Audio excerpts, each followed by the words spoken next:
Devices and printers. आपल्या कम्प्युटरला आपण काही डिव्हाइसेस किंवा काही प्रिंटर्स ऍड करतो. हे प्रिंटर्स स्टार्ट मेनू मध्ये, सेटिंग्स मध्ये, प्रिंटर्स अँड फॅक्सेस इथे आपण प्रिंटर्स पाहू शकतो. यासाठी आता इथे सब मेनू इनेबल्ड आहे, त्यामुळे आपल्याला एक्सपांड झालेला मेनू दिसत आहे. आपल्या कम्प्युटरमध्ये ही सेटिंग असेल तर आपण ही सेटिंग काढू शकता किंवा पाहिजे असल्यास आपण करू शकता.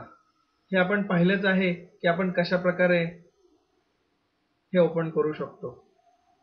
इथे एक्सपांड प्रिंटर्स म्हणून आहे, मला नको आहे म्हणून मी हा चेकबॉक्स काढून ओके.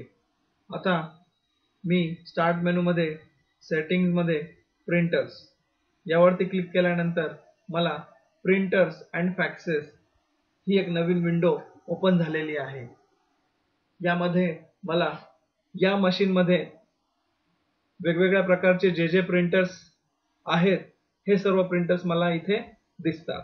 यामध्ये HP LaserJet P1007 हा एक प्रिंटर आहे. तसेच इमेज प्रिंटर वगैरे हे सर्व सॉफ्ट प्रिंटर्स आहेत. हाच एक हार्डवेअर प्रिंटर आहे. HP LaserJet P1007 हा एक लेझरजेट प्रिंटर आहे, ज्याद्वारे मी ब्लॅक अँड व्हाईट प्रिंट्स काढू शकतो.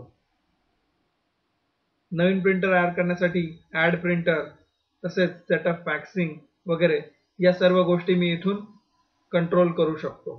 अशा प्रकारे प्रिंटर्स अँड फॅक्सेसचा उपयोग करून मी वेगवेगळ्या प्रकारचे प्रिंटर्स आहेत व त्यांची स्टेटस पाहू शकतो. आता HP LaserJet P1007 हा प्रिंटर ऑफलाईन आहे. याचा अर्थ हा जो प्रिंटर आहे हा प्रिंटर आता बंद आहे.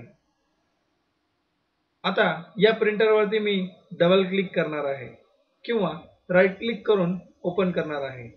ही जी विंडो ओपन होते याला प्रिंटर स्पूल असं म्हणतात. आपण ज्या वेळी कुठल्याही ऍप्लिकेशन मधून आपण जर HP LaserJet P1007 हा प्रिंटर सिलेक्ट करून जर प्रिंट दिली तर आपणास इथे सर्व स्पूलची लिस्ट मिळते.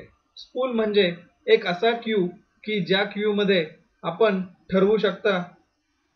पाहू शकता की कोणकोणत्या प्रिंट्स पेंडिंग आहेत. ज्यावेळेस प्रिंटिंग पूर्ण होते त्यावेळेस या क्यू मधून ते प्रिंट झालेल्या फाईलचं नाव किंवा डॉक्युमेंटचं नाव निघून जातं. जर प्रिंटिंग पेंडिंग असेल किंवा प्रिंटिंग चालू असेल तर इथे डॉक्युमेंटचं नाव येतं व स्टेटस मध्ये प्रिंटिंग किंवा इन क्यू वगैरे असे स्टेटस आपणास दिसते. आता इथे 0 हे दिसत आहे, म्हणजे या डॉक्युमेंट मध्ये एकही प्रिंटिंग साठी डॉक्युमेंट नाही.